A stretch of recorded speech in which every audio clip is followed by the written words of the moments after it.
have a few housekeeping things. Hi everyone. My name is Katie Reedy. I am the Post-Fire Resilience Coordinator for UC Cooperative Extension. And we are very excited to be here tonight with you all and our guest speakers to focus on giant sequoia trees and managing giant sequoias in post-fire landscapes. Um, this session will be recorded and will be on our YouTube page that I will send out an email as soon as that is available for you all. Um, you can watch this again if you want to reflect on anything from this session. Some housekeeping things for tonight is that we will be keeping everybody muted. There's a lot of folks here. If you have any questions for any of our speakers, down at the bottom you will see a Q&A feature. You might need to click the button that says more with the three dots, and there's a Q&A there. You are welcome to ask questions, and then our facilitators will ask those questions to the speakers when time is allotted and we're ready for that. Um, and that I think is all of our housekeeping things. So without further ado, I'm going to introduce our first speaker is Kristen Shive. She is with us with UC Berkeley, and I'll let her take it away. And I'm going to ask you to unmute yourself.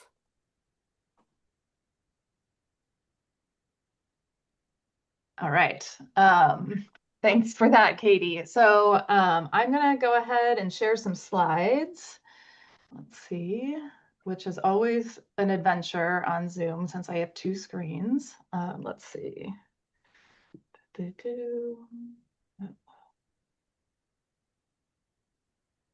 Thanks for your patience. All right.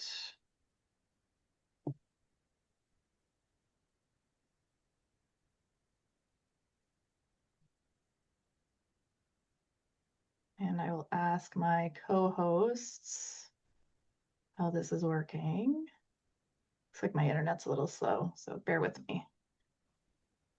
It's looking good. You got to hit presenter mode and then you're there. Yeah, I've clicked it a few times. So, Oh, okay. It might be slow. There are a lot of folks on tonight. There it is. It's oh, great. okay, wonderful. So as Katie mentioned, I'm with UC Berkeley, but I'm also with UC Cooperative Extension. So I work with folks like Katie quite a bit, which is pretty fun. And tonight I'm going to talk a little bit about modern wildfires in giant sequoia, and we're really going to focus tonight on sort of the management challenges and opportunities that we're facing, in this new era of increased fire activity.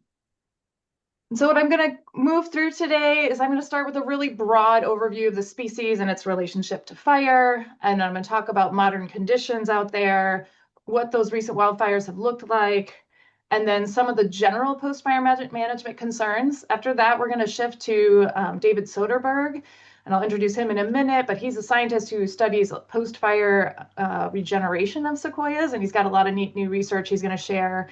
And then we're going to actually shift into a panel of forest managers who work in the Sequoia range who are going to talk a little bit about their projects. They're each going to do a short presentation, and then we'll have some Q&A for after that as well.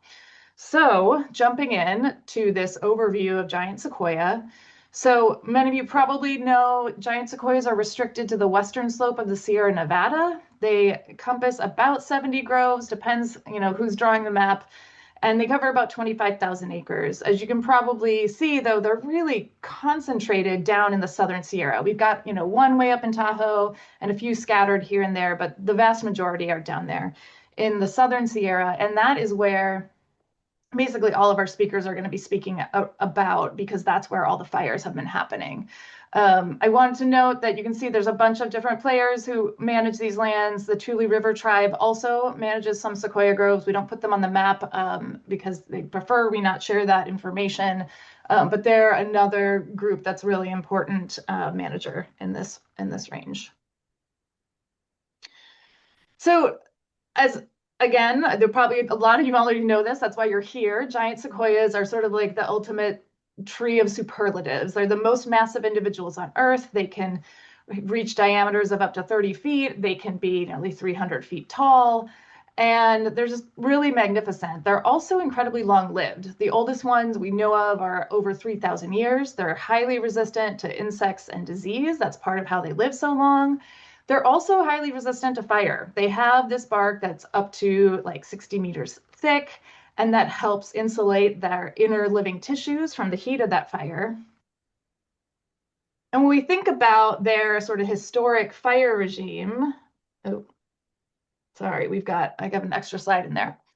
Um, you know, we think prior to Euro-American settlement that fires burned about every 10 years. And so what you're looking at here, this is a cross-section of a giant sequoia that was dead and fell down, and some dendrochronologists went and dated all those tree rings, and those white arrows that you see are pointing to fire scars. And so that's how we know just how frequent these fires were. And you can see they've been frequent for a long time. This is going back all the way to 1114 AD.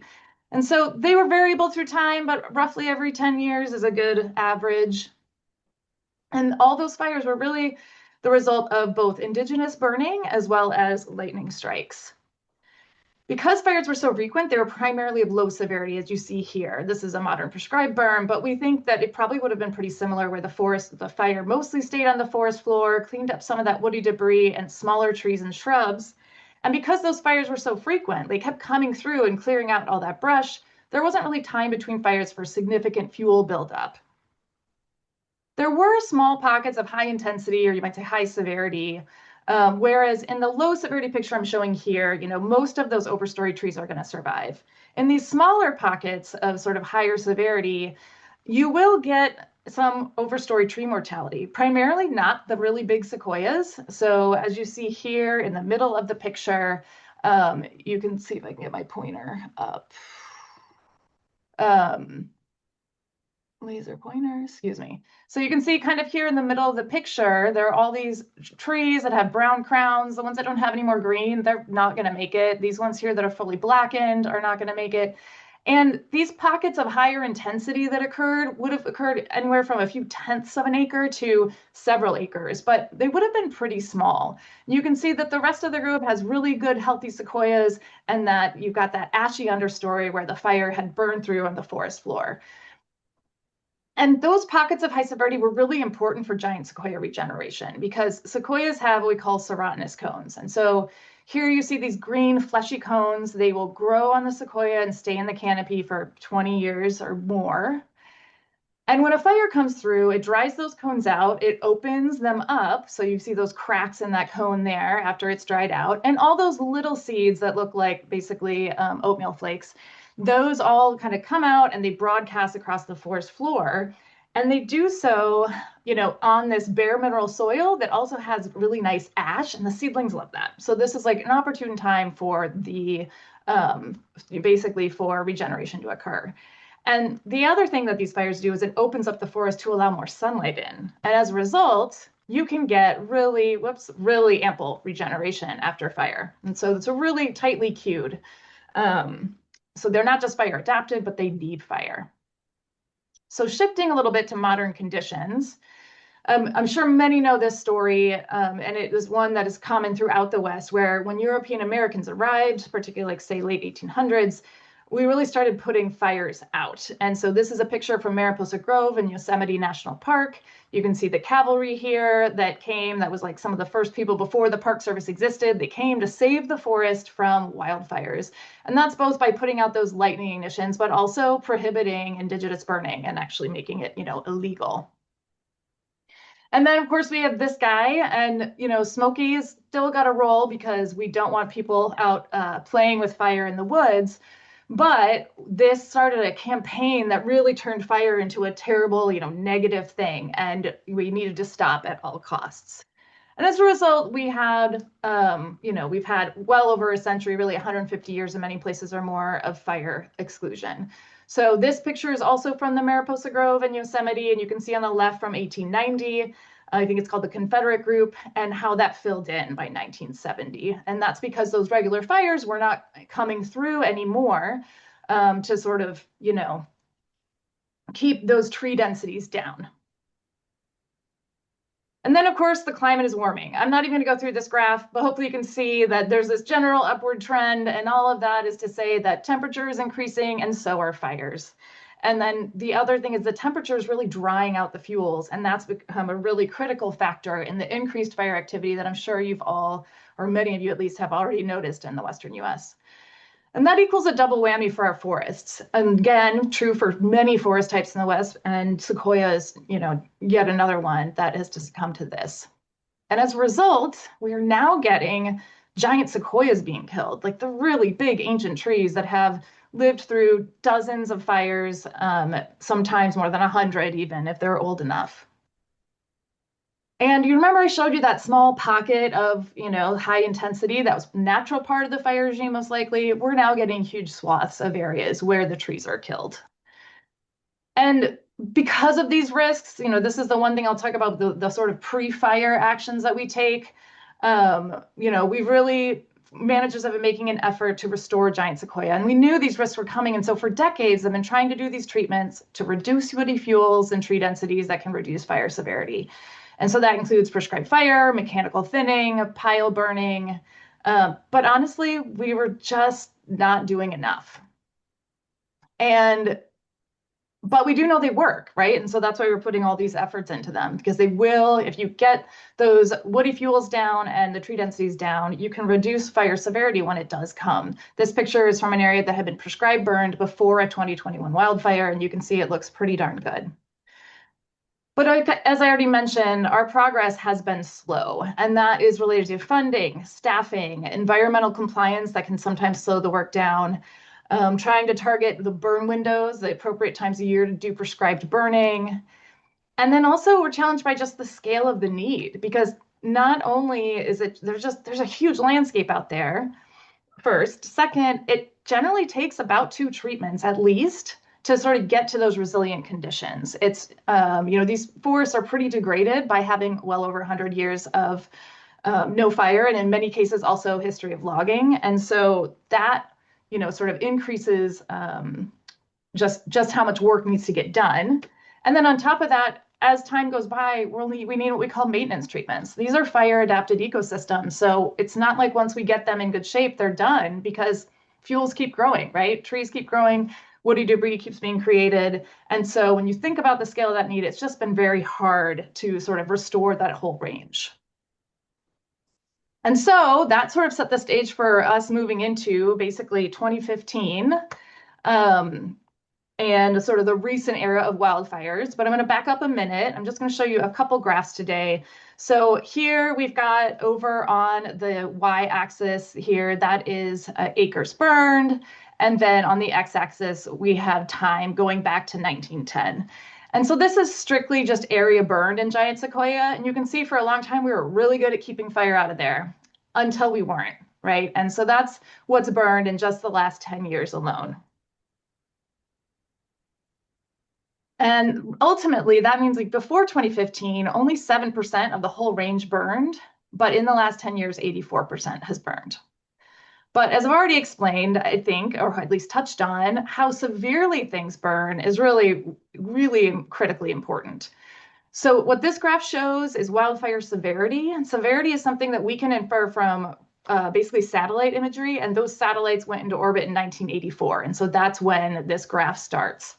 And you see that same trend where we're getting all those fires at 2015 and after, and the colors correspond to fire severity. So high severity is when you get that 90% to 100% mortality. That's kind of what I was showing in those pictures, at the result of that combination of fuels and climate change. And then low severity is that nice underburn I was showing. Moderate kind of catches things in between. And then undetected change just means the satellite couldn't see a change, but sometimes there may have been a nice underburn under that tree canopy. And so what we've seen, again, in these last 10 years is that 15% of the range burned at high severity, where we lost most mature sequoias. And it's really a real big cause for concern, especially considering that in all those years prior, we didn't even hit 1%.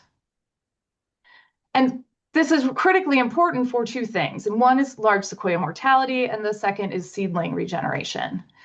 When it comes to large sequoia mortality, and we've seen way too many of these big ancient trees that are just that were killed outright in recent wildfires.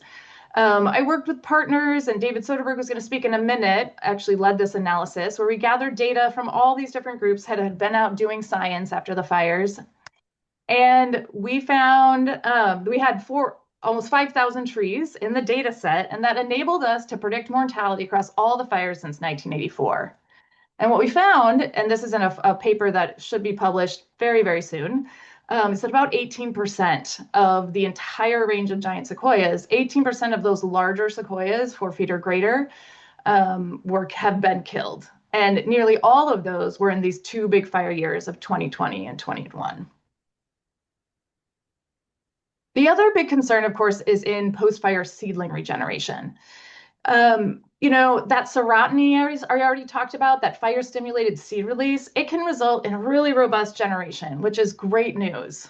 But it's complicated, and new science that David's going to talk about in a minute just really shows that some of those post-fire areas don't have nearly enough seedlings. And in fact, this area, you can see that very large giant sequoia in the middle. That's one of the field technicians, and we scoured this place, and these are all shrubs. None of these are sequoia seedlings. So the response is variable, and that really can end up prompting some post-fire management concerns. And so one of the core challenges that we have is that, large sequoia mortality plus limited regeneration where that occurred, that could mean the loss of total grove area. And we only have about 25,000 acres of these. Up to maybe 20% were logged of the ancient trees at the early, sort of early 1900s, late 1800s. And so these are really precious and limited resource. And of course, our options for management and conservation of those areas is to go out and plant seedlings. And you're going to hear a little bit about that. And that reforestation, to keep in mind, and folks will touch on this too, it's more than just going out and sticking a tree in the ground, right? So a lot of the areas, when they start coming back, this is what they look like: really dense shrubs and tons of standing dead trees. And so if you want to ensure good survival and growth, you need to think about removing those dead trees, because those are all going to fall to the floor and be future woody fuel inputs. You're also going to think about controlling vegetation that competes with the seedlings, primarily shrubs. They compete for sunlight, they compete for water. And some of these might require repeated treatments through time. The other big concern that people are also going to touch on today is how we make lemonade out of the lemons of what are sometimes unwanted wildfires. So this really gets at basically trying to learn how to work with wildfire as well as responding to those high severity issues that I've already mentioned. So this is the graph that I showed earlier where you can see that 15% of the range in 10 years burned at high severity. These were where there are exceptional losses.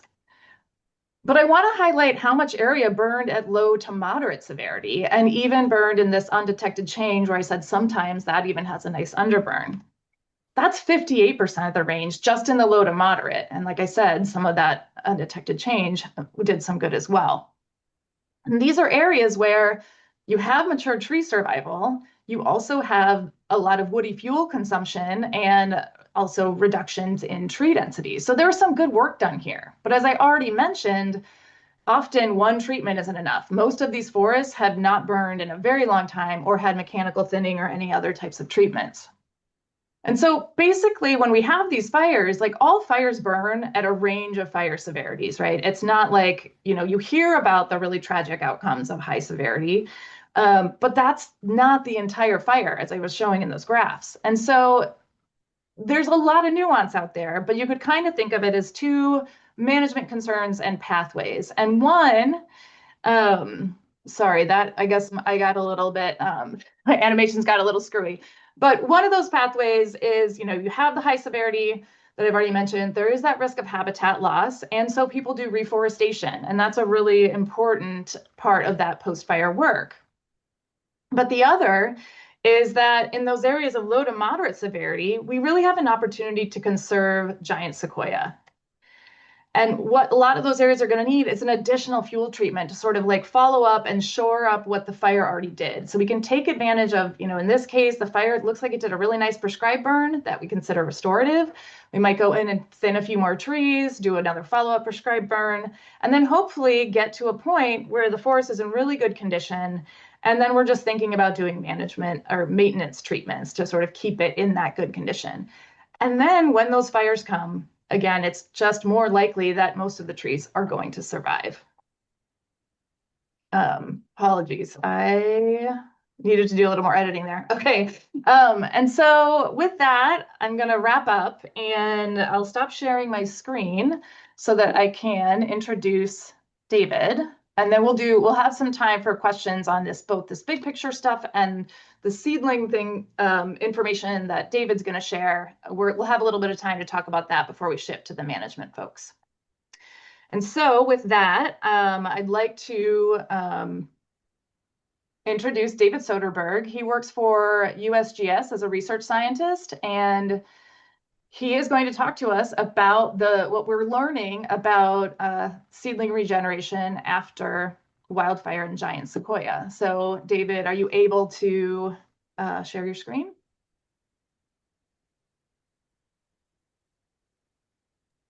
There we go. Sorry, it had to be unmuted.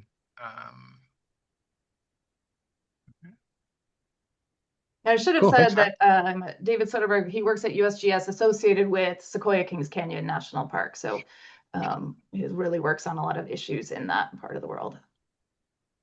Cool. Sorry, so my screen's being shared? It's being shared, yeah. Okay, there we go. All right, thanks. Yes, my name's David Soderberg. I'm an ecologist with the US Geological Survey. And yeah, just gonna, Kristen, touched on a lot of great points with historical reference to what's going on with sequoia groves. And I'm just gonna dovetail onto what she briefly brought up with regeneration and some of the work that we've been doing. So back to what Kristen said, if we were talking about this in, say, 1980, we'd probably be talking about we need more fire in sequoia groves. We need more of these patches of high severity to stimulate that regeneration, those big mats that she was talking about. But now fast forward and, we got a little more than we maybe would have wanted. Maybe these recent wildfires since 2015, especially those in 2020 and 2021, were significantly larger. As opposed to these historic wildfires that were dominated by low and moderate severity, with these hotspots of high severity that we liked, they're big and dominated by much higher severity zones, especially ones that were contiguous in this high severity. And I'll talk a little more about that contiguous large area can be problematic for regeneration. Kristen talked a little bit about the cones here, but just to reiterate maybe what she said is, giant sequoia regeneration generally requires a fire stimulus. Unlike other conifers, without fire clearing the forest floor and stimulating the seed rain from these trees, you generally don't get any regeneration. I mean, it's a non-zero number, but it's basically negligible.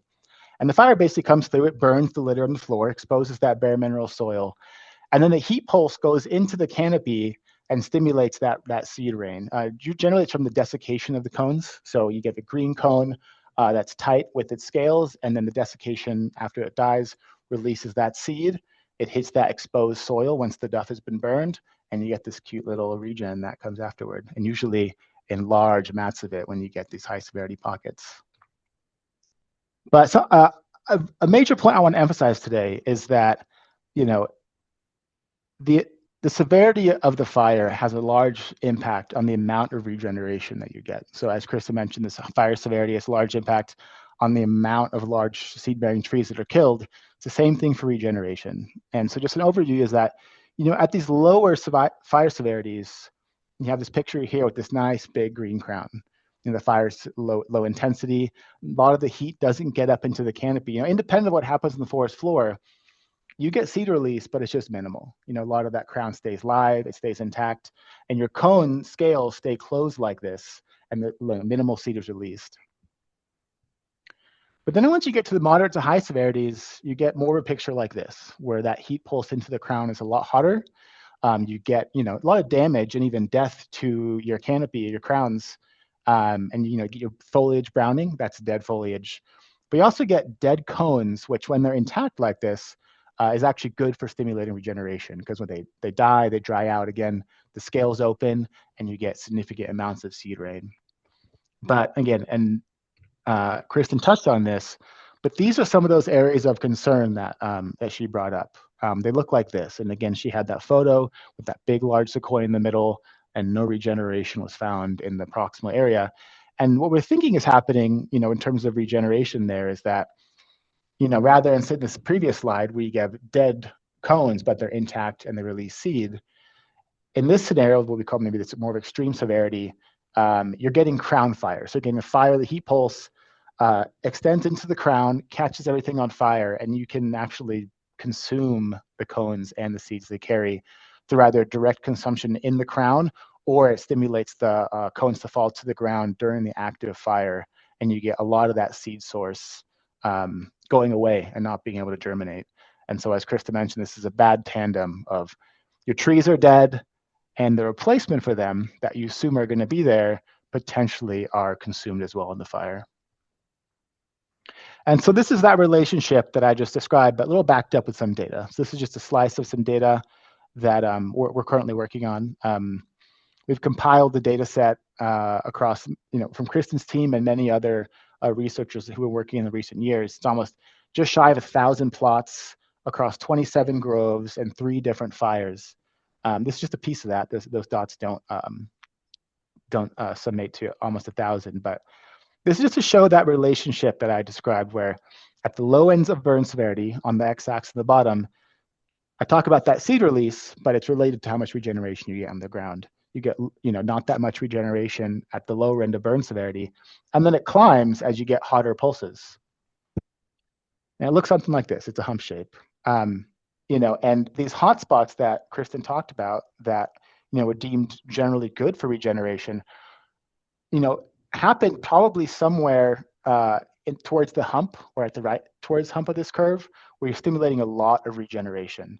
But as you get into these more extreme parts of the spectrum here, regeneration starts to tank, and that's generally related to when things get too hot, you get crown fires, and your seeds actually consumed as well. But it's not, as we're showing here, and mechanistically it makes sense that the burn severity relates to the amount of regeneration you get on the ground. Something very significant that we're finding too is that it's not just the burn severity where too hot, has these detrimental effects, but the post-fire climate, which we're also seeing big swings and high variation and extreme weather events in, may have a lot to say in the amount of regeneration you get on the ground. Because you can also get something like this. So both of these graphs are the seedling densities, the amount of seedlings we're finding on the ground.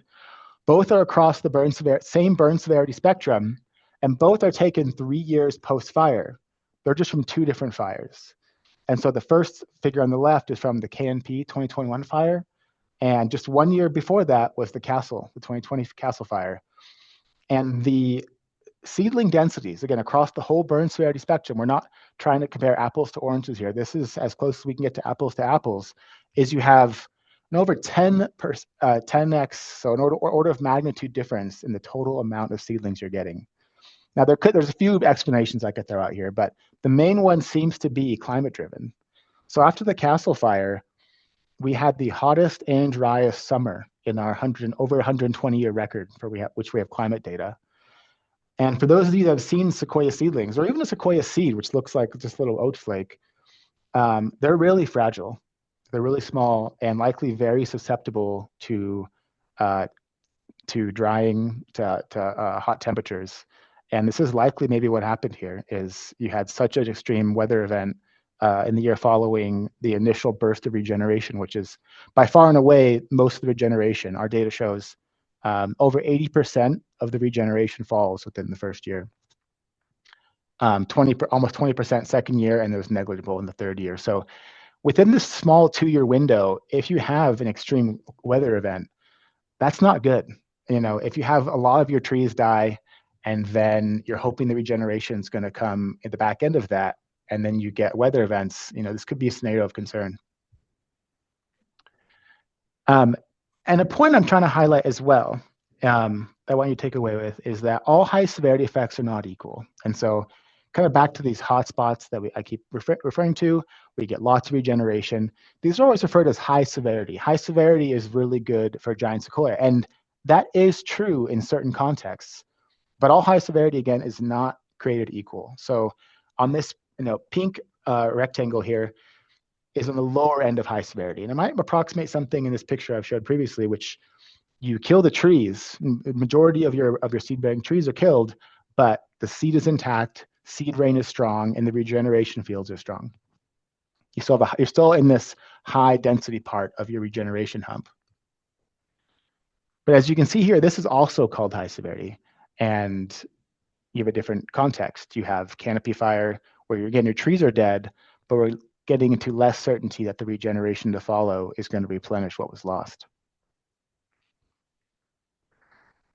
And so again, this has your double whammy, which has folks like Kristen concern, which is you get at these very, very high end or extreme ends of high severity, you get heavy loss of mature sequoias, and you're getting these relatively lower rates of regeneration levels.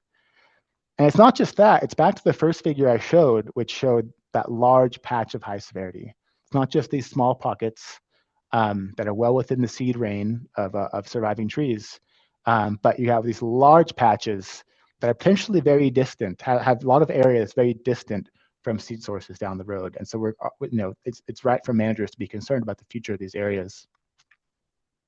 Now to step back, just what a good burn might look like. So this is just an image of some of that satellite data that Kristen mentioned, that we can use satellite imagery to see the burn effects on the ground.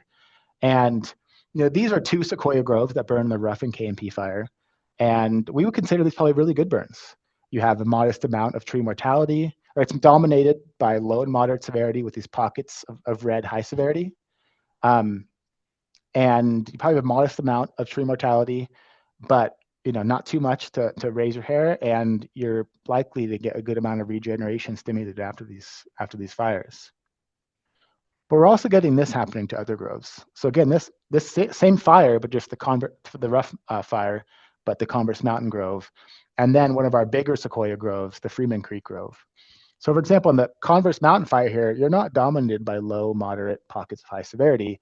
95% of that grove burned at high severity, with a quarter of the grove burning at what we're deeming very high severity, and then 22%, 3/4, and then a quarter of the grove burning in something resembling that photo I showed earlier, where you have crown fire and everything's dead and the regeneration is likely very low.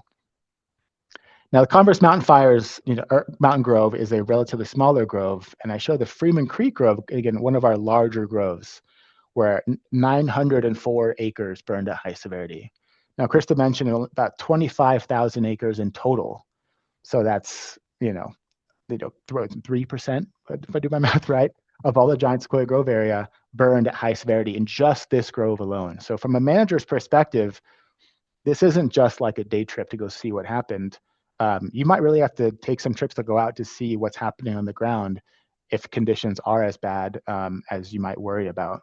And why we're worried about some of these really large areas of burn severity, again, is because of the seed rain. So if you have a significant majority of your large seed-bearing trees killed, if you're in a pocket, those trees are killed, the seed rain is well within reach to reach those pockets. But if you're in a really large area, a significant portion of that could be away from where you might get seed rain from the trees that are still standing.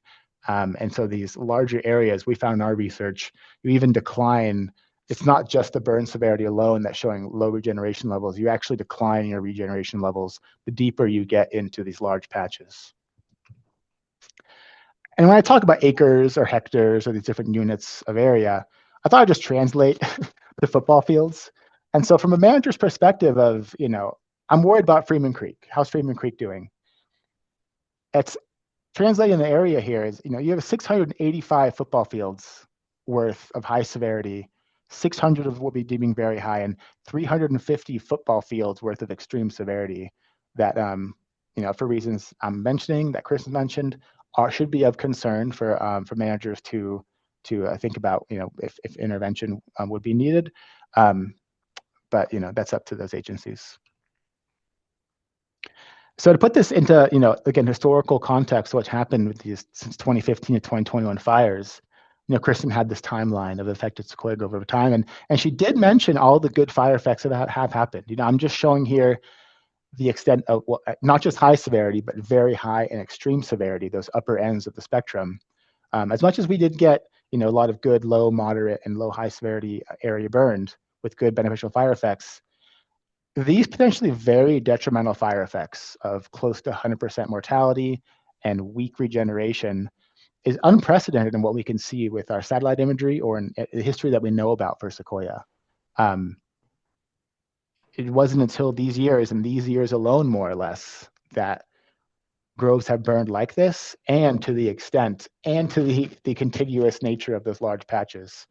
That's why we're having these active research programs to see what's going on the ground. Yeah, I got to make it quick. Yep. All right. So takeaways: relationship between burn severity and seedling density. You go up, you go down, and we're concerned about that down. Post-fire climate, also, not just also, it's giant driver of how much regeneration you're getting on the ground. Post-fire climate immediately after fire, and this is leading us to have concerns about the next years of what these severely impacted sequoia groves are looking like.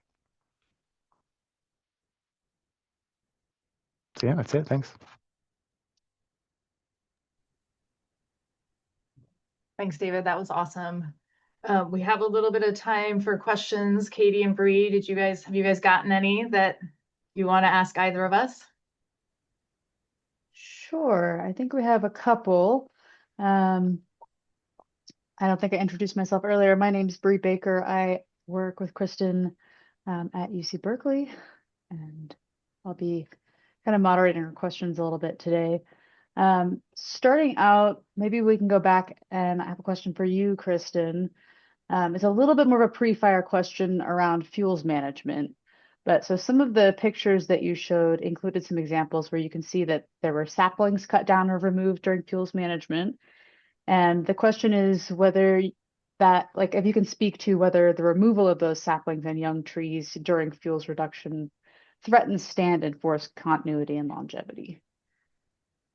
Threatened, I'm sorry, say that again. Forest continuity and longevity. I think that the photos that we're referencing here, if I'm recalling correctly, are some of the pictures where you can see like young firs and pines that have been cut down. And I think thinking about sequoia groves as a sort of sum of a whole that is not just the sequoias, but also other trees. Right, sure. No, it's a great question. I mean, the one thing that I think we're not going to have a lot of problem with in those pre-fire conditions, again, before we've lost all the mature seed trees, is getting trees back, right? So historically, we think a lot of these forests had 50 to 100 trees per acre. We regularly find 500, 600 trees per acre or more. So cutting those out, the small trees, really it reduces that fuel load and reduces what we call like the homogeneity, which means that fire can't just sort of rip uniformly through. But we don't cut out every single seedling, over large areas. We don't cut out every single seedling. So there is going to be some differentiation in the size classes of the trees growing there, and there will be continued seeding in. There's sort of never a fear that we will get more trees as long as you have those seed trees present. Great. Thank you, Kristen. Then maybe we have a question for David as well. So David, you talked a lot about how climate can, or seems like it might be limiting regeneration even when we do get these seed rain events. How do you think that managers should take on this question of when do we replant versus when will it be too hot, too dry to replant? So kind of translating from the natural regeneration into some of the direct actions that we consider taking. Yeah, that's a good question. It's kind of an active question of how much regeneration is enough. So I was talking about these relative amounts of regeneration, say, across the burn severity spectrum. But it really, I guess it boils down to it's up to the management agency. So I guess my position, I can't tell them what to do. I'm just here to kind of present what we're seeing. And it just depends on the target goals of the management agency. As the Forest Service, they have stalking densities, and so they might want to hit certain targets. So they might find the regeneration is really poor after, maybe there's an extreme dry event after a fire. They might want to plant to meet their stalking densities, but it really just depends on the management agency determine what is enough. One issue with, natural regeneration has its small window to be successful immediately post-fire because, the seedlings are really small. They can't land on a bunch of litter and get into the soil and germinate and become like an extra. It's many years down the fire. They need to do that immediately. Whereas a planted seedling could potentially do that later down the road. And so, yeah, I guess I can't really say when to do that is up to them. Depends on what they're trying to do. Yeah. David, I'll follow on to that. I just wonder if part of the question was maybe also thinking even further ahead, what happens when these areas, like some of the areas, are persistently too hot and dry, right? And I think that is a real conundrum of when it's kind of like, when do you decide to let go of an area and to sort of stop trying? And I think some of ways that's as much of a value judgment and an emotional decision. I think right now I don't know, and David, I'd love to hear your perspective. I don't know that we have that scientists or managers feel like we have a clear idea of yep, once we cross this annual temperature threshold, we won't plant there anymore. It's a very nuanced, these are very nuanced decisions. And it's very tricky because you could, like you said, it's the climate, even as it's overall warming and drying, it fluctuates, right? And so you could end up having, you could minimize that. You could end up having basically a couple of good years, even if overall it's sort of trending in the wrong direction. And so, but that is something that I think we're going to have to wrestle with as some sites do eventually become inhospitable. Yeah, optimally, you would be able to create a situation where you're not getting the majority of your grove dying and having to worry about this immediately, replacing that or the succession after that. Optimally, you would, even with highly variable post-fire conditions, the managers could, implement plans where you're going to moderate the fire behavior, and so you don't have to be put in that position. And then it's less of a concern. Kind of following off of that, and for both of you, do we have a sense on how many good years that we need for some of the young saplings, seedlings, how many good years they need to be able to produce a viable set of regeneration?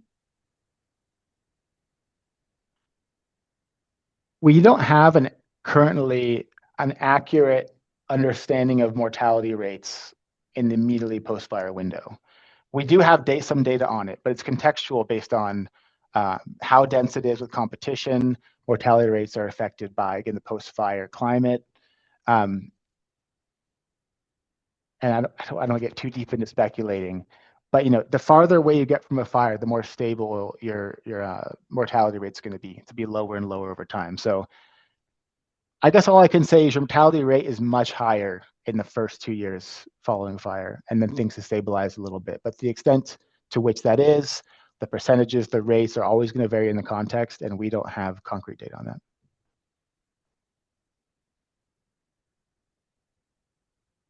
Great. Well, I think that might bring us to time to head over to our panel. So Great. I will hand Thanks, back over to Kristen. So I'm not going to introduce everyone individually. I'm going to let them all introduce themselves. We're going to basically plow through a bunch of presentations, and they're going to share a little bit about what the challenges, how the fires have been impacting them, the challenges they've been facing, and the kind of work that they're doing. So I'll get us started by sharing my screen again. Let's see. I'm just going to say really quick too, if anybody has questions for any of our speakers during this rapid fire presentation, on the bottom of your screen, you'll see the Q&A feature. That's where you can ask questions. And just like we did here, we'll answer all of those at the end. But feel free to drop those in there. And thanks again, Kristen and David. That was great. Awesome. Okay, Marianne, go ahead and kick it off when you're ready.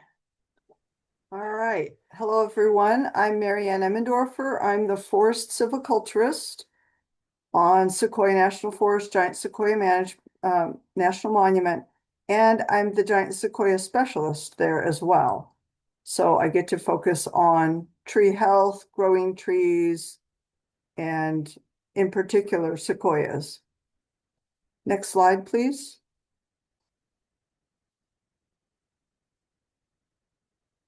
There we go. So as I mentioned, I'm on the National Forest, and where all of our sequoia groves are located is in Giant Sequoia National Monument. So that was established in 2000 by the president at that time, William J. Clinton. And it's about 300,000 acres, and we manage the variety of grove complexes as 33 entities that we manage as one unit each. We do have some named trees and some known isolated sequoias that are located fairly far away from the rest of the sequoias, and we make sure to manage them as well. Next slide. So as shown on the map, the monument is broken into a northern and a southern section, and the majority of this landscape has been affected by the recent drought and the fires. So on the northern section, where it shows Chicago Stump on your screen, that was the rough fire. To the south of that, where Redwood Mountain shows, was the KMP complex. On the right side of the screen, on the southern portion of the monument, we have the Castle complex, or the KMP complex and the Castle fire, the SQF complex, I apologize. On the northern portion, and then the Windy fire soon after it in the southern portion. And almost every sequoia grove that we manage has been burned in a fire since 2012. Next slide. So the timing of the fires, as Kristen and David were explaining, and the fires themselves matter. So the rough and KMP complex, for the most part, the effects were moderate to low, in part because of the timing of the fires at the beginning of a long drought cycle for the rough. And we had a lot of active management in the vicinity of the fires when they got onto the national forest. In fact, with KMP, as the fire was getting ready to run up the drainage onto the forest, I had contractors literally moving their equipment out of the area after they had just completed work on reestablishing fuel breaks. In the Castle and Windy, we had a lot higher fire damage. A lot of this area hadn't received a lot of active management in recent times. And this was later in the drought cycle, which started in 2012 and extended into about 2019. And so we had massive amounts of dead trees standing on the landscape, along with the dry conditions that helped fuel the intense behavior of these fires. Next slide. So since those fires, and as an ongoing thing, we're always looking to reduce high fuel loads and break them up across the landscape, protect our live trees and our key wildlife habitat, and then improve safety both for employees and for the public that uses this land.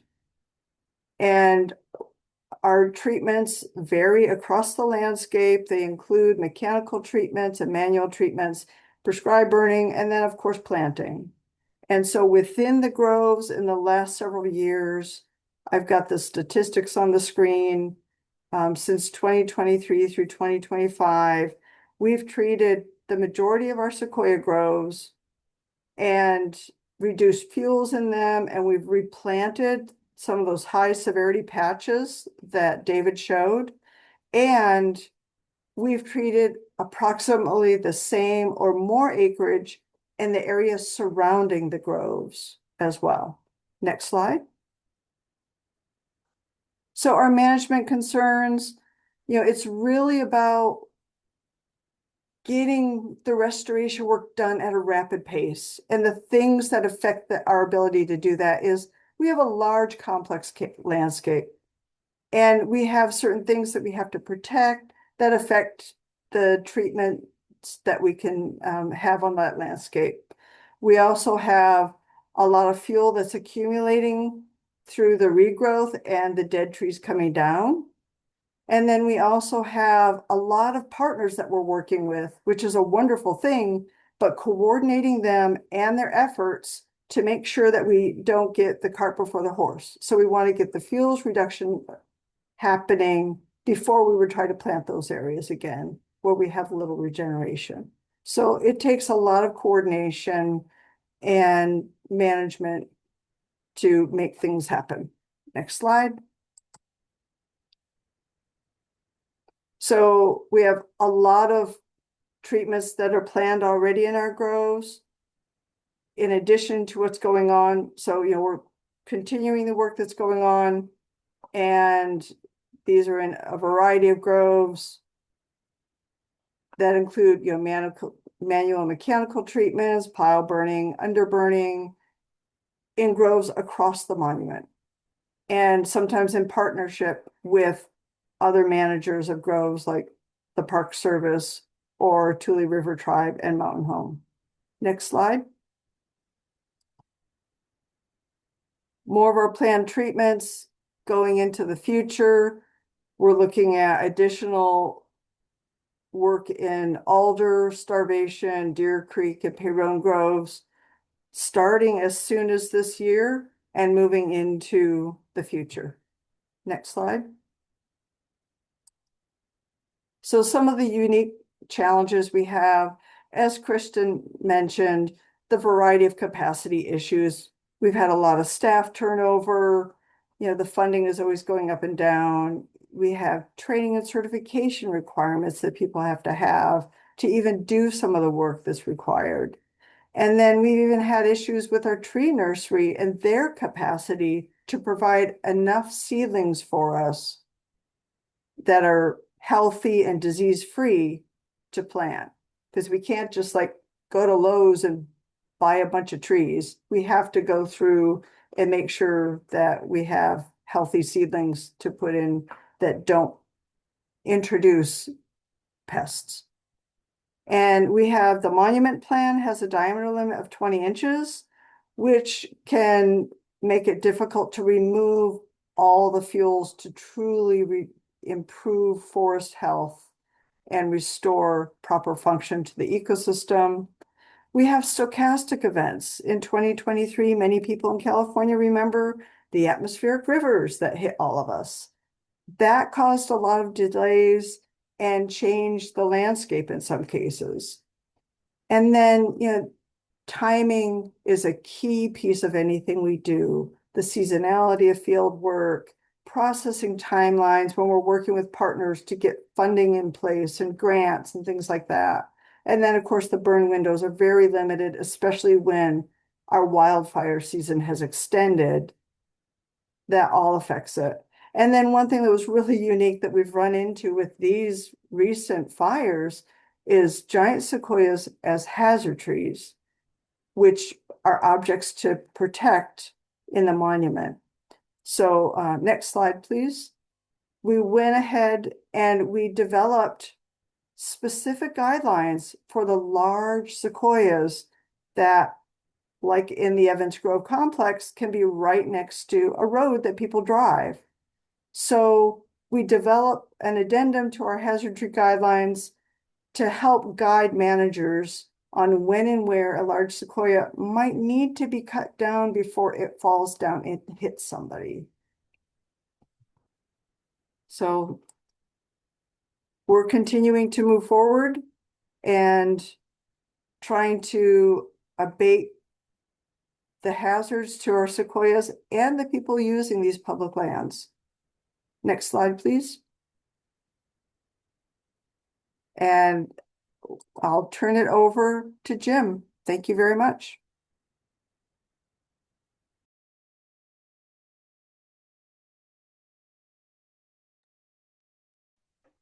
Hello, everybody. I'm Jim Kral. I am the forest manager at Cal Fire's Mountain Home Demonstration State Forest outside of Springville, California. We have been threatened by and finally burned onto on a couple fires leading into the castle, and then the castle in 2020. The SQF complex was the one that really tested a lot of our treatments that have been done on the forest over the last 80 years that has been under state ownership. I'm a registered professional forester. Prior to coming to work for Cal Fire, I worked industrial timberlands, consulted for almost 12 years, ran my own business, and then came over to Mountain Home after doing a project over on the Alder Creek Grove when it was owned by a private entity prior to Save the Redwoods League's acquisition, and knew that I had to do more over here to kind of round out my career and give back to the public. So next slide, please. So Mountain Home makes up just a little over 5,000 acres. We are almost entirely surrounded by the Sequoia National Forest. To the northwest, the west, and the south of the property boundary line that you can see there, and then we butt up immediately adjacent to the Golden Trout Wilderness on that broken, jagged line to the northeast. We have 5 general campgrounds, so that's our primary charge at Mountain Home, is to provide recreational opportunities to the public with timber production and forest management and giant sequoia preservation as a very close runner-up. Next slide.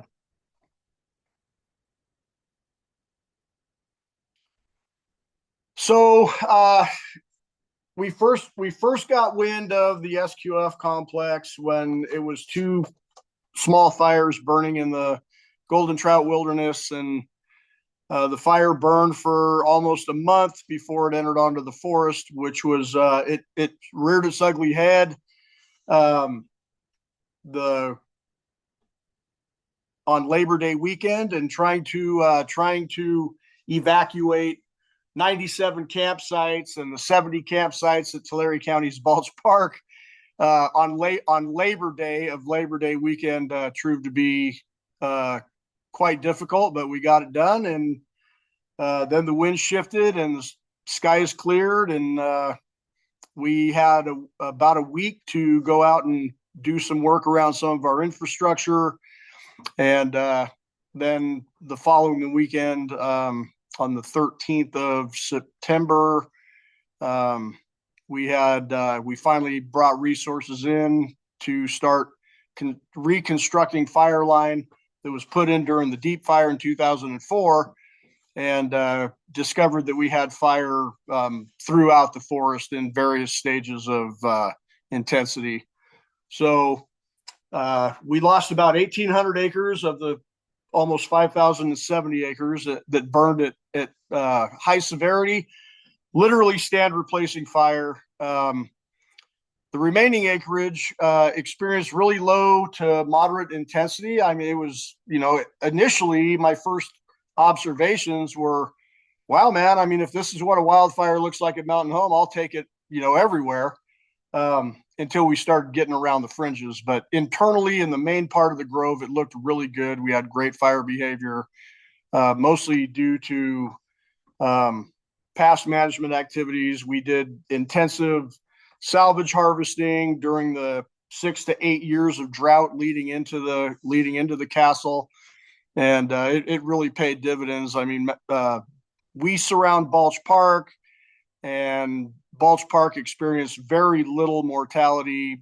Most of the trees that were damaged or died on the county level were trees that were receptive fuel beds in and of themselves that burned from the top down and from the inside out, which is a lot of the mortality that we experiences as well.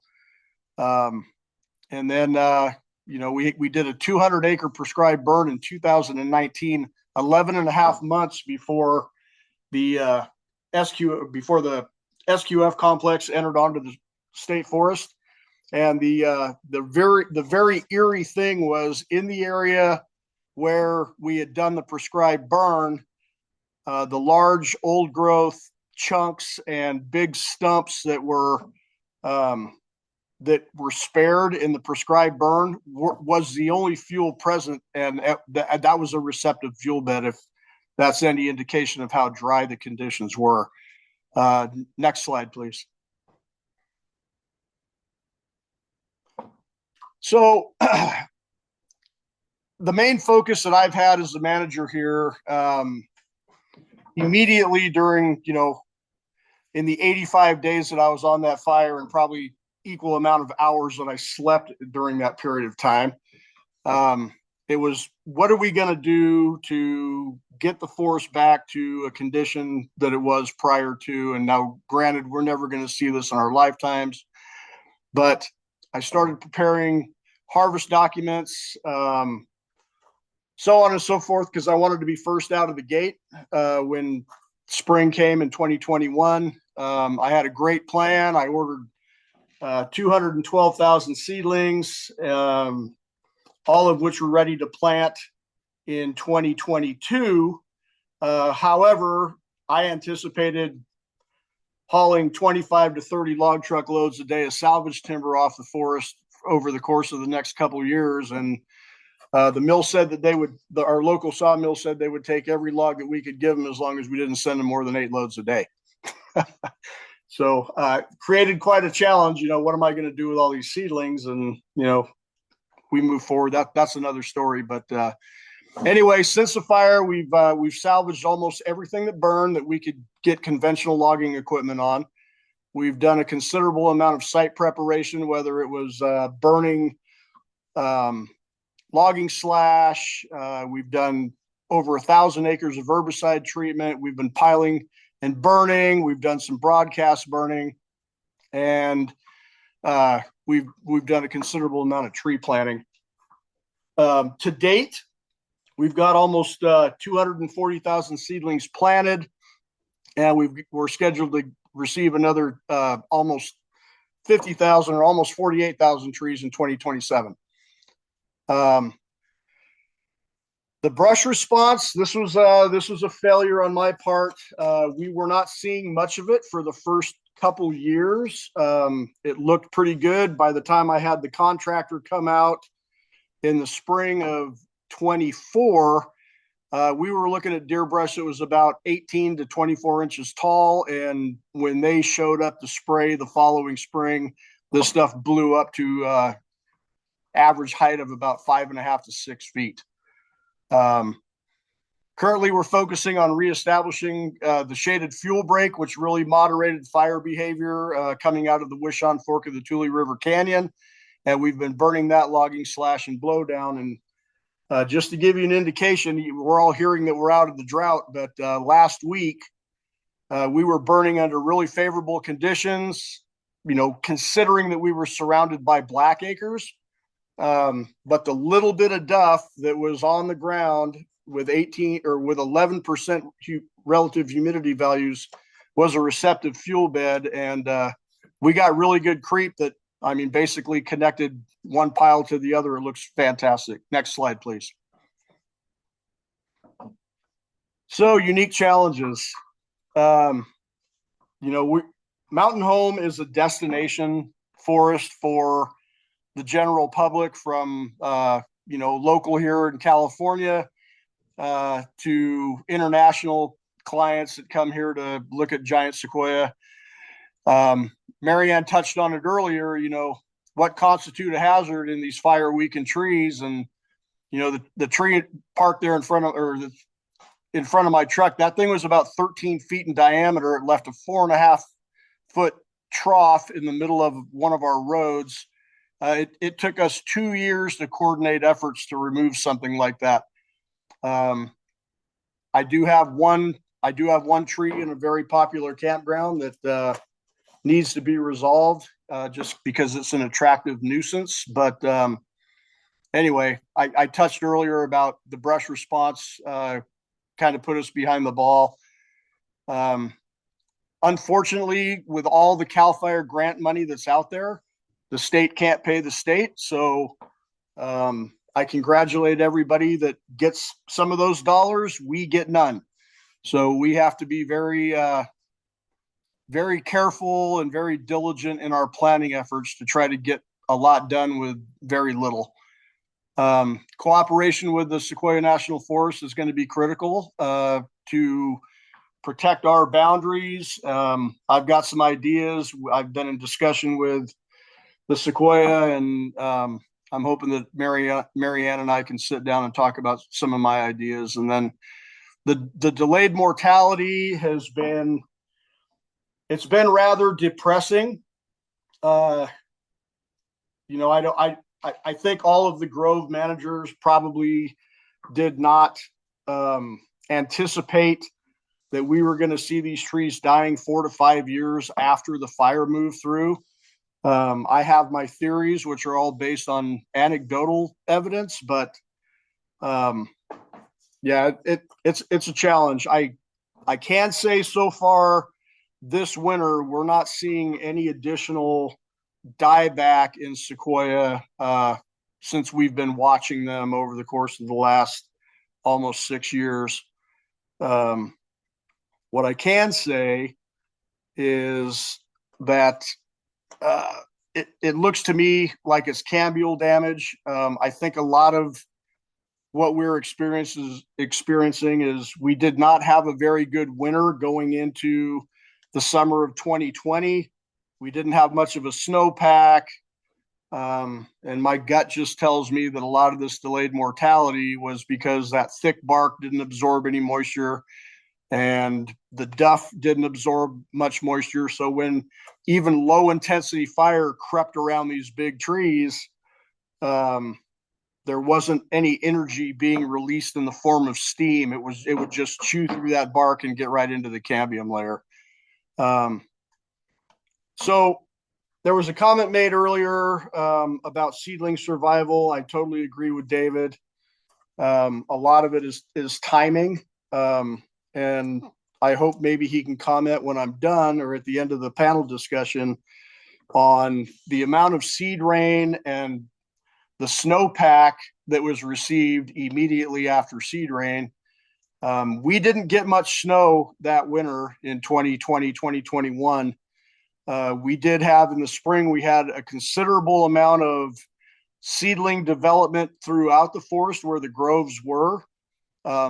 But most of it we only observed in the cotyledon stage. And once everything dried, the little bit of moisture dried up and it got warm, all that stuff died, except in areas where there might have been a branch on the ground that held a little bit more snow, shaded the snow and kept it for a little while longer. We did have some nice pulses of regeneration in those areas. So we really focused our planning, especially on the south facing and west facing slopes, to looking for those microsites behind logs or stumps or whatever, and trying to focus our planning efforts underneath that. So thank you very much.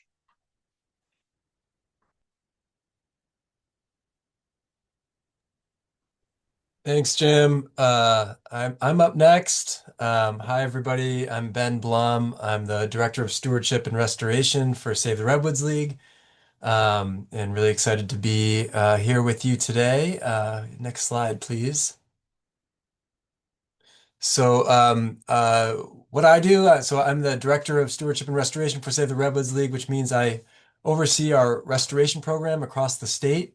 We're a nonprofit organization that's been around for a little over 100 years now. And our mission is to protect, restore, and connect people to redwood forests, both coast redwood forests and giant sequoias. So we work in both those species ranges within California. Within the giant sequoia range, we kind of wear several different hats. Because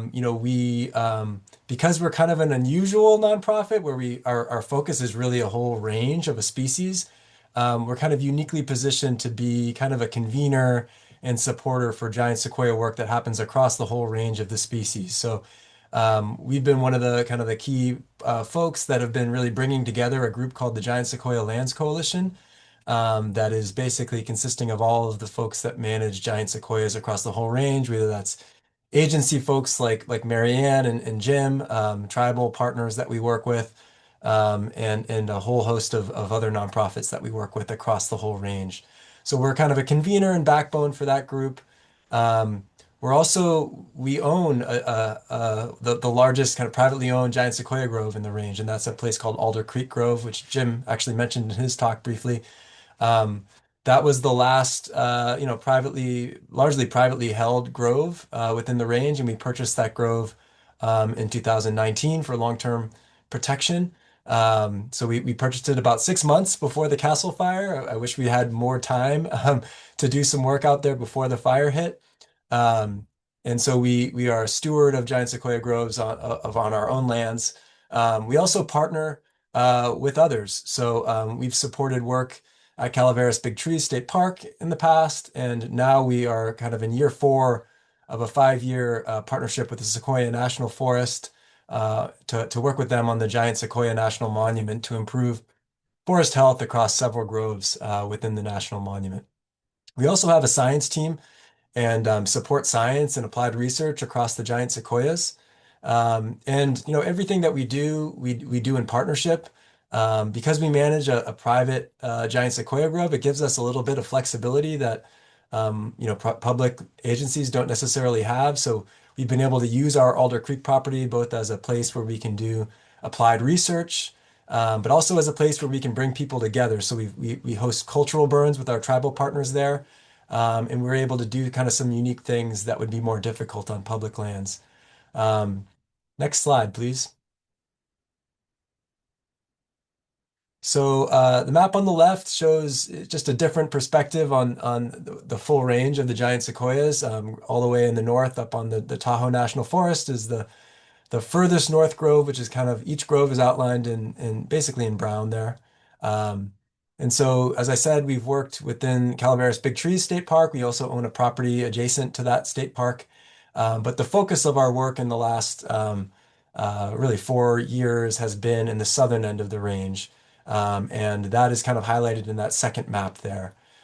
So Alder Creek is the grove that I've mentioned previously. That's that furthest north grove that's outlined in red.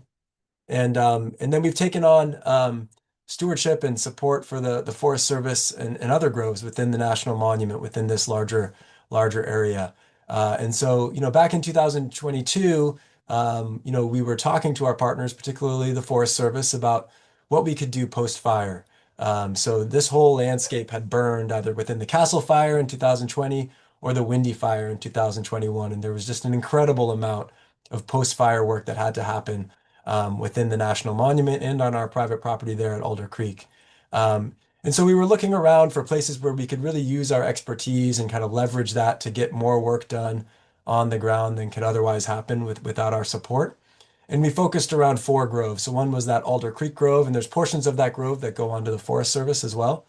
We also identified Long Meadow, Pack Saddle, and Freeman Creek groves. And those groves were identified because they all had some kind of patches of low or moderate severity fire where we really felt like we could do good work in protecting the remaining healthy trees and restoring drought and fire resilience within those portions of those groves. So really kind of building off and trying to take advantage of some of the good fire that happened through these really incredibly large and destructive fires. There were also places where we felt like we could do some work to prepare for reforestation in places where we had what we would call regeneration failure, like what David Soderberg talked about in his talk earlier. And our larger goal is to really prepare this entire landscape for fire to be kind of the ultimate goal and management tool for the stewardship of these groves into the future. And we always do that in the kind of the context of protecting and improving wildlife habitat. So while a lot of these groves have been heavily impacted by fire, some of these areas in between the groves have been even more impacted. And so in some cases, these giant sequoia groves are some of the best remaining habitat for our species that we're most concerned about. So we're trying to do this work in the context of also protecting those species that are out there. Next slide, please. So, since 2022, we've worked in those 4 groves. As I mentioned before, we've got a 5th grove that we're going to be treating this year, Starvation Creek. And we do a mix of different things. So, over those few years, we've done about 1,800 acres of manual fuels reduction. And that's a picture on the left, kind of gives you a snapshot of what that looks like. In most cases, that's working in low to moderate severity burned areas. So you can see a little bit of fire scarring on the base of that monarch sequoia tree on the left. So this was a grove that burned at low severity in the 2020 Castle Fire. And as you can see, there's just an incredible density of trees remaining even after that fire. And so we bring crews in, we're trying to clear some of those smaller trees away from our monarch trees, reduce the density of trees within these groves to something that more approximates pre-European settlement conditions, and set these groves on a trajectory to allow good fire to play a role in the future. We've also done some planting. So that picture on the right shows some seedlings that we've planted. So, we planted about 58,000 seedlings across our project sites since 2022. And that's really in areas where we've previously surveyed and seen that there isn't that natural regeneration coming in post-fire. We've also done, if you go to the next slide, please. We've also done some thinning and construction of shaded fuel breaks. So some heavier thinning around the cores of those groves to allow us to reintroduce good fire in the future. And so, in a lot of these places we're just removing standing dead trees and just reducing the density of standing fuel within these places so that fire can play its natural role within this landscape. Um, we also support burning, and we've done some burns ourselves. We've hosted, as I said, 4 cultural burns with our tribal partners, completely led by our tribal partners on our property there at Alder Creek. And that's really about, bringing culture into the conversation about managing these groves. And that's part of our solution for better managing these groves in the future. We've also started on prescribed fire and doing that on our grove there at Alder Creek. And that's represented in that picture on the right. Next slide, please. So this is a little bit of a case study. This is our Alder Creek Grove. The different colors on the map represent the different severities of fire in the 2020 Castle Fire. So you can see, about a third of the grove and our property there burned at high severity, which is represented in the red there. And then, kind of on the edges of that red, you see the yellow, that's moderate severity. And the green is low severity fire. And so we had kind of a mix, and there's a ridge line that runs right along that red to green boundary. So, there was a little bit of luck involved in how this fire burned and leaving kind of a green core of this grove in relatively good shape. So the Castle Fire happened in 2020. Starting the following year, we went into that red high severity area to reduce the amount of standing dead trees or snags within that area. There was just an incredible density of dead trees, particularly white fir, in that part of the property. So we went in and removed a lot of those dead standing trees. Following year, we replanted in there, and have had really good seedling success since that planting, primarily in 2023. And then we've done a whole bunch of work within this green part of the grove too, and that kind of hand piling and pile burning work that I was showing in that previous picture. And then starting last year, really in 2024, we've started bringing fire back into the property through use of cultural burns led by our tribal partners, but also broadcast burning that we've done led by Save the Redwoods League. So that gives you a little kind of set of context. Some challenges that we've dealt with. There's a whole bunch of challenges that we could talk about. There's just a broad landscape and just a huge scale of work that has to be done. So kind of trying to find ways to prioritize our work and where we get that work done is always a challenge. Limited windows for doing broadcast burns is always a challenge. So that's another one that we deal with. One thing that I just think is really impressive is just how our coalition of folks that manage giant sequoias has really come together over the last few years to accelerate the work that needs to be done within these groves. And, that's been represented by some of the presentations you've already seen. And I think that's it for me. Next slide.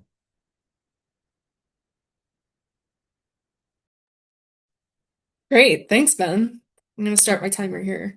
I will talk about this forever. My name is Danielle Thomas. I am the forester for the Bakersfield BLM field office, and we manage Case Mountain giant sequoia groves. If this is the first you're hearing of BLM managing giant sequoia groves, you are not alone. It's not widely known, but that's okay in some cases. You can go to the next slide. So, Case Mountain is in the middle of that southern cluster of our sequoias. We are right on the edge of Sequoia National Park, just outside of Three Rivers, California.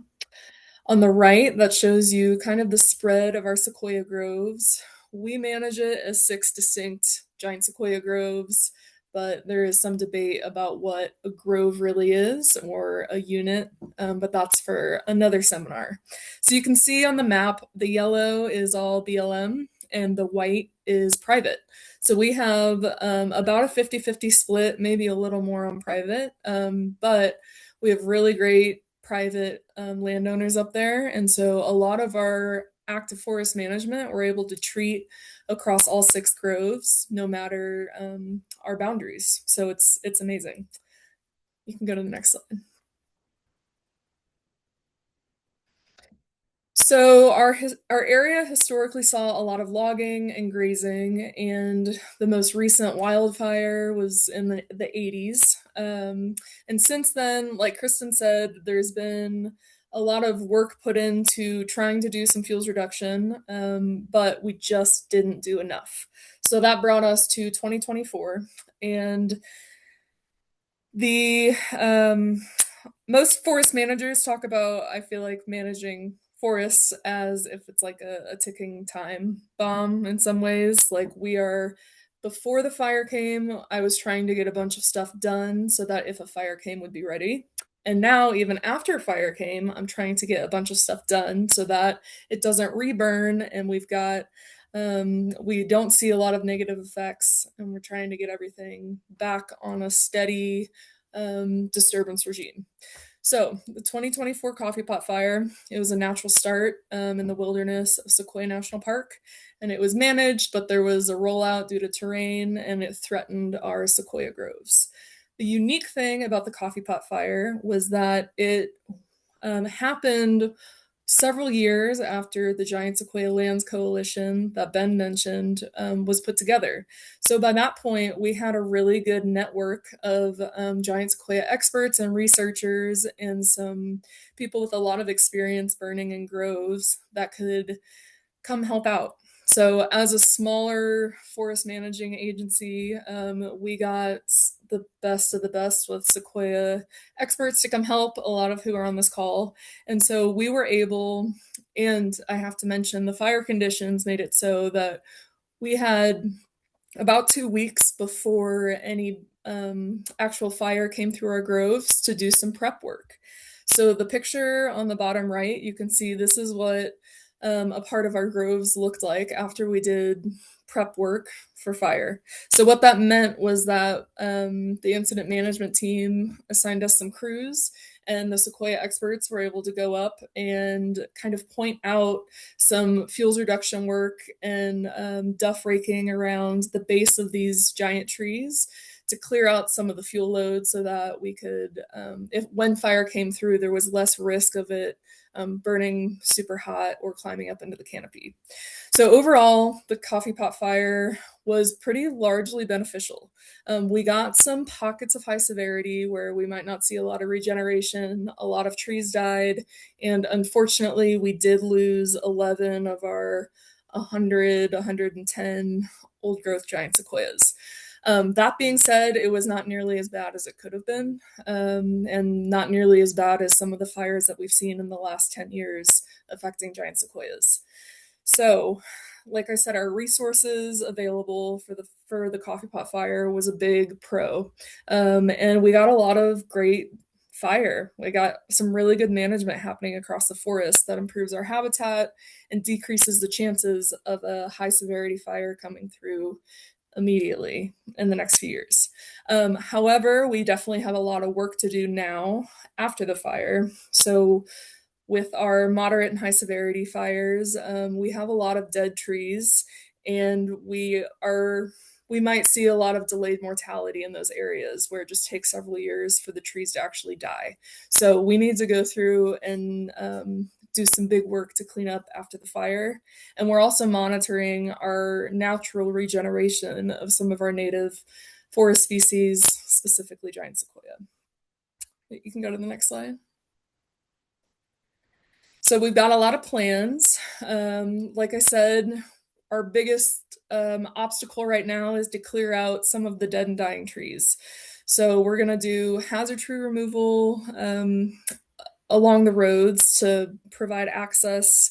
And then we also have a salvage logging sale planned for this fall, as well as some green tree logging. So we did have one giant sequoia grove that did not burn in the coffee pot fire, but the density is very high, and we would like to go through and thin out some of those smaller fir and cedar trees to decrease the chances that a fire coming through would be a crown fire.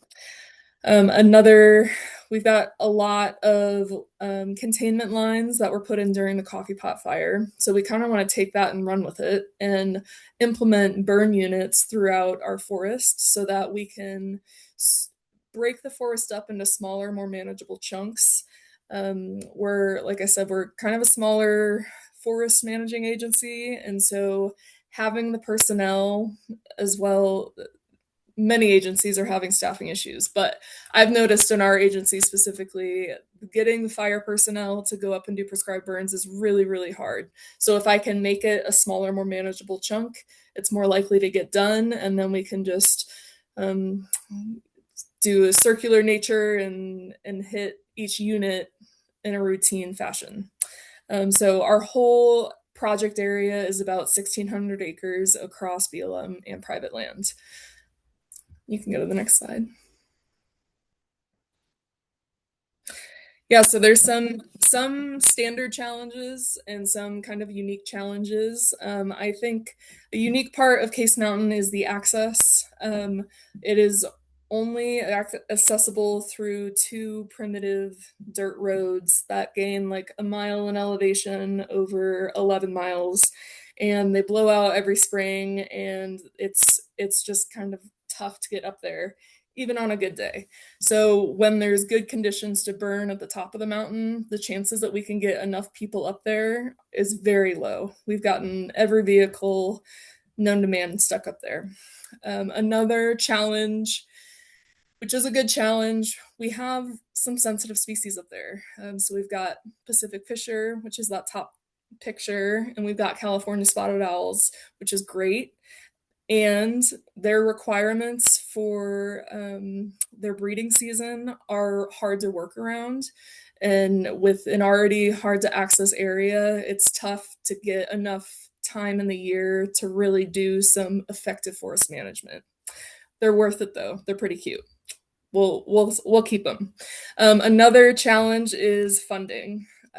So everybody has already mentioned this, but this stuff is not expensive, or it's not cheap to do all these projects, and you need a lot of people, a lot of experienced people, and a lot of resources. Another thing that is hard that I didn't mention on this page is water access. When I'm trying to burn up there on an already hard to access spot, it is not easy to find water up there to safely contain our prescribed burns. And then just the normal government stuff of having all of our agreements and paperwork set up so that we can treat private land as well as BLM land. You can go to the next slide. All right, that's it for me. Thank you so much. Thanks, Danielle. I'm Meg Kargul. I'm the forest ecologist at Sequoia and Kings Canyon National Parks. currently through the Great Basin Institute. I lead or the park's post-fire reforestation projects, and I specifically am going to talk about our sequoia grove planting in wilderness and in response to recent fires. The park does have other programs that do other grove management, but I'm not going to discuss those today. Next slide, thanks. The Castle and SQF complex fire in 2020 and the KMP complex fire in 2021 resulted in large high severity patches in sequoia groves in the parks. Additionally, due to recent fires, there's been really high mortality of mature giant sequoias, with an estimate of around 16 to 19% of population lost since around 2016. And the park also has seen low natural regeneration in these high severity areas through USGS monitoring plots after the fires. And so this combination of large high severity patches, high adult mortality, and low natural regeneration resulted in the park identifying areas that were proposed for planting. And these are on the map in blue and overlap again with these large high severity patches. Next slide.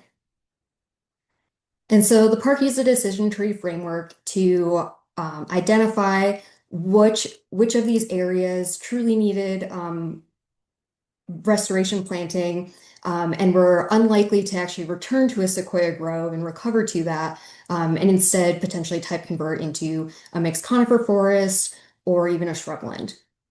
And so the map on the right shows areas that are one of our groves, Board Camp, that we didn't plant the entire area, we just planted in the high severity area that had high adult mortality and low natural regeneration. And that's denoted by the orange crosshatch.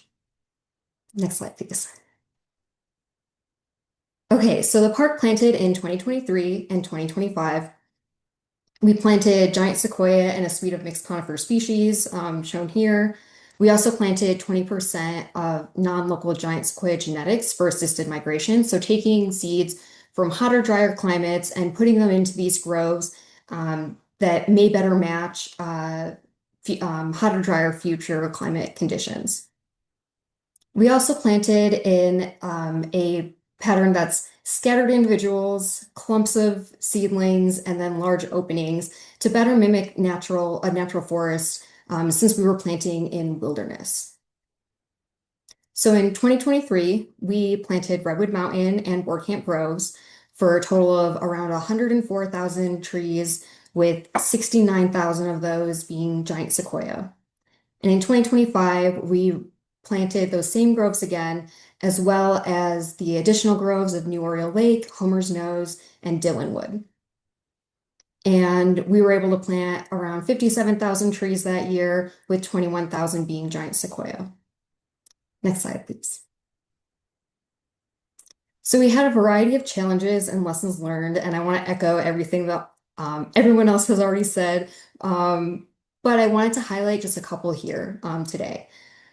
So first, selecting the best microsites was really important. So we prioritized planting on north sides of logs, snags, and rocks and in depressions in order to give seedlings their best chance of survival.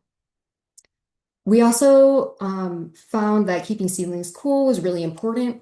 In 2023, we didn't have temperature-controlled storage during our planting, and the seedlings experienced pretty large fluctuations in temperatures before they were planted in the ground, and we think that might have caused some lower survival that we saw.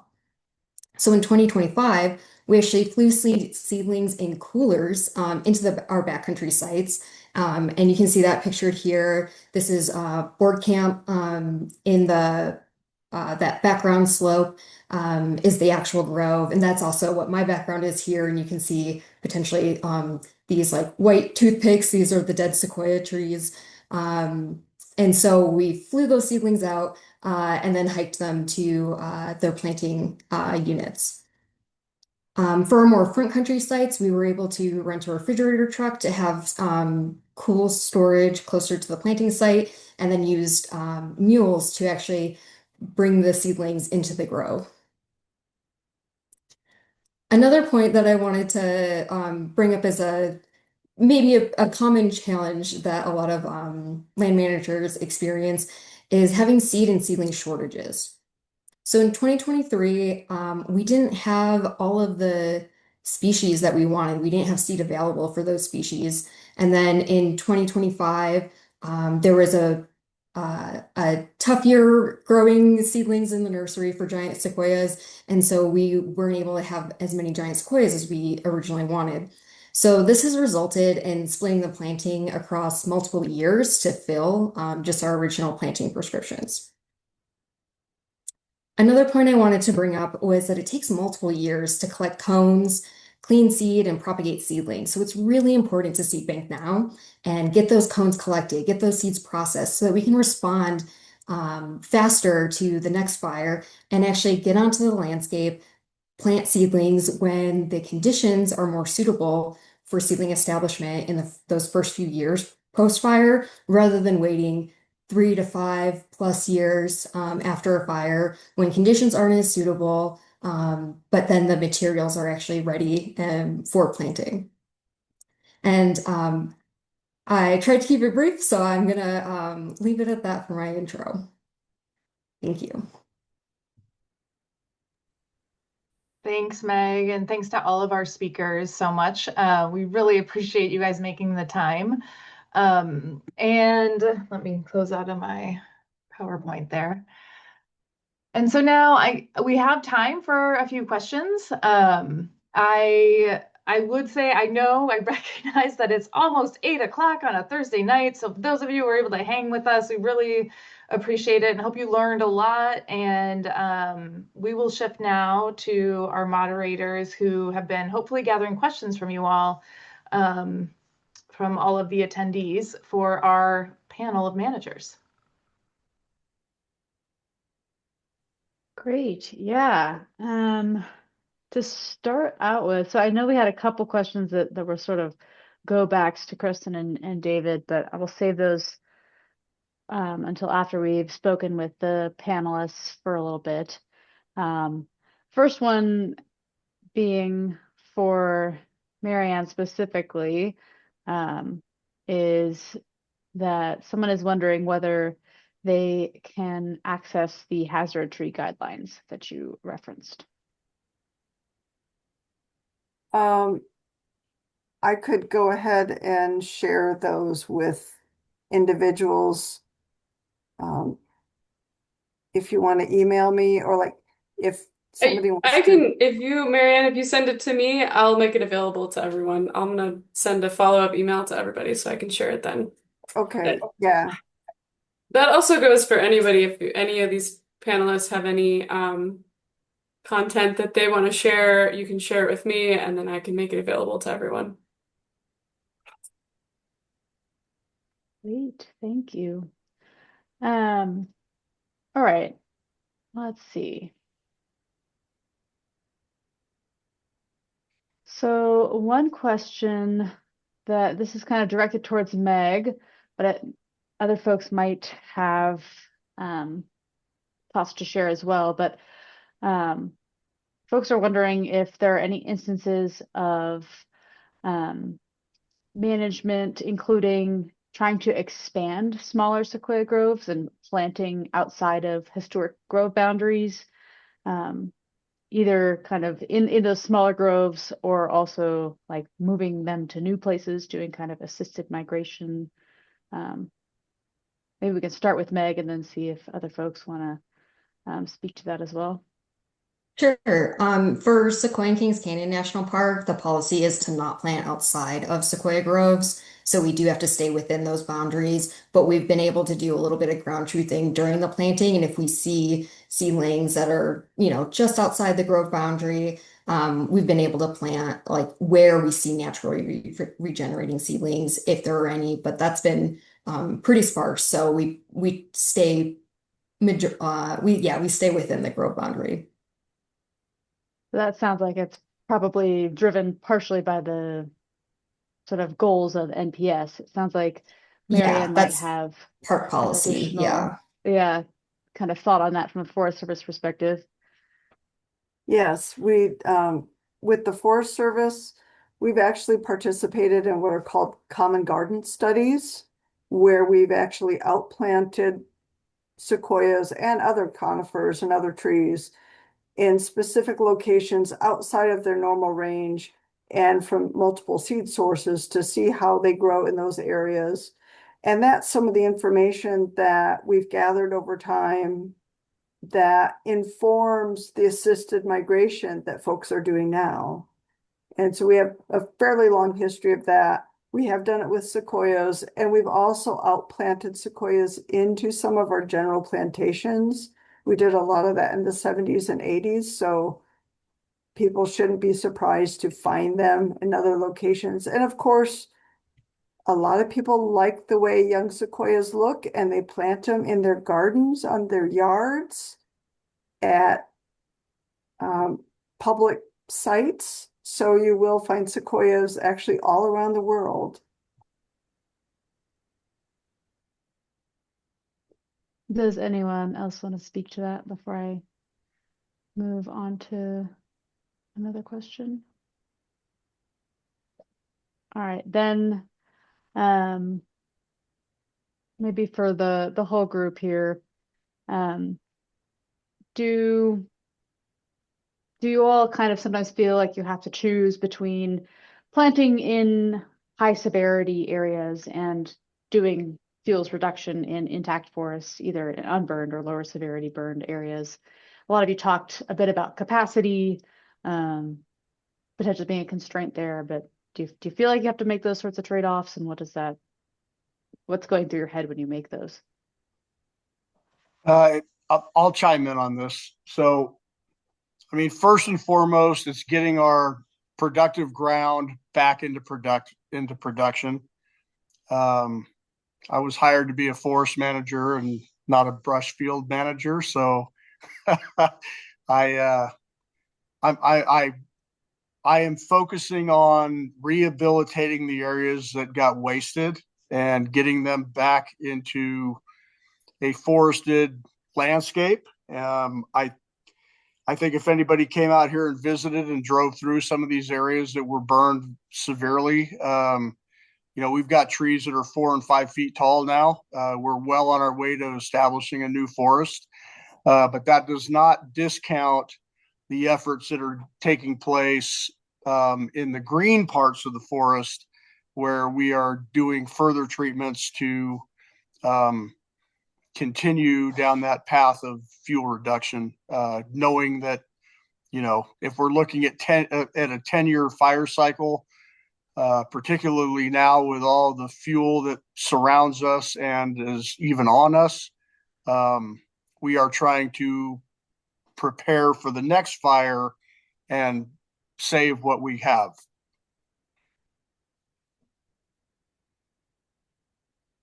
I see that. Ben, Yeah, I could go next. Yeah, I mean, I think you kind of have to do both.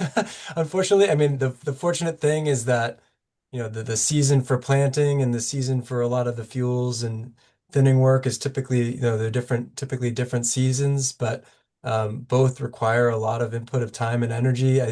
I think when we were first kind of looking at the post-fire landscape, our inclination was to focus in the green parts of the groves and places where we still had intact monarchs, um, and focus there first. And I think that, there's like the old axiom, the best time to plant a tree was 10 years ago. And I think about that in terms of improving forest health too. Like the best time to improve forest health is 10 years before the drought happens or the next fire happens. And so really focusing on those places where we still have really healthy intact forest and improving that health so that they're ready for the next fire, the next drought, the next thing that could come through.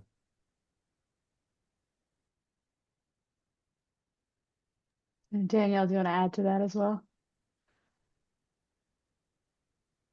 Working on it. I can probably unmute you. Thank you. Sorry, I had to join on my phone. Yeah, my only comment would be for, especially for a federal agency, utilizing our partnerships, it really strengthens our capacity. So if you can, it's kind of the effort is front loaded where you're trying to establish those strong partnerships with nonprofits and resource conservation districts. And you can get a lot more work done with having those agreements. And then it just comes down to funding and all the other stuff you can't control. But to strengthen your capacity, I would rely on the partnerships. Marianne. Yeah, I have just a couple additional comments, in part because I'm dealing with such a large landscape like the Park Service does, over 300,000 acres. Where do you start? And we're always balancing the needs of the public, the needs of the sequoias, and across the landscape. So I'm really looking at where we can do the most effective triage treatment so that when the next fire comes, we're protecting those critical things. And in our case, a lot of it is the infrastructure and places, abutting Mountain Home, abutting communities like Sequoia Crest to Alder. Some of those have to take precedence. And then we start looking at the rest of it and lining up the things that give us the most effective treatment across that broad landscape so that the next fire does less damage and more beneficial effect. Thank you all. I know we're getting a little close to time, but I do have a question that came in asking about kind of companion species and whether when we're planting and we're doing replanting, reforestation plantings after a fire, are we considering other species or are we just planting sequoias? I'll chime in there too. So during the drought years, Mountain Home, we lost almost all of our yellow pine on the forest. I'm not all of it, but quite a bit. And the sugar pine was a close runner up. So we actually have been focusing most of our planning post fire to take advantage of the site preparation that the fire gave us.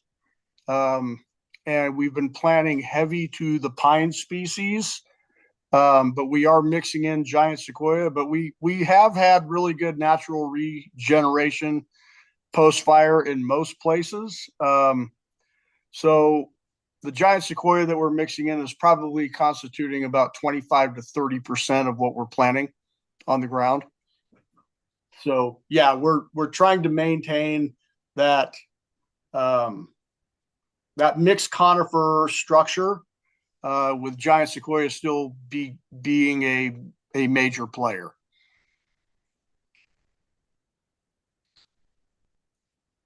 Marianne. Yeah, as Meg was saying when she was showing the planting plan for the park, we know that sequoias grow as part of the mixed conifer species at mid elevation in the Sierras. So it doesn't make sense to plant only one species like sequoia because naturally they're growing in a mix with the other species. And so, like Jim said, we're looking at that landscape and seeing what's missing from it of the species that would naturally grow there. And that's what we're choosing to plant. So it's sequoias with other species. And I'll just also chime in on that. And for the parks planting prescriptions, we've actually used the vegetation like associations and like cover classes to have a little bit more of a prescriptive plan to change the composition of those like 6 species that we are planting so that in areas that were previously dominated by giant sequoia, we have a higher percent of those being planted, and areas that were more ponderosa pine dominated, we have a higher percentage of those, and then less sequoia like within the grove. Yeah, so that's how the park has handled that. And we've done very similar. So, we plant when we plant, we do a mix of species as well, to recreate that mixed conifer species composition and kind of the mix of species and the density.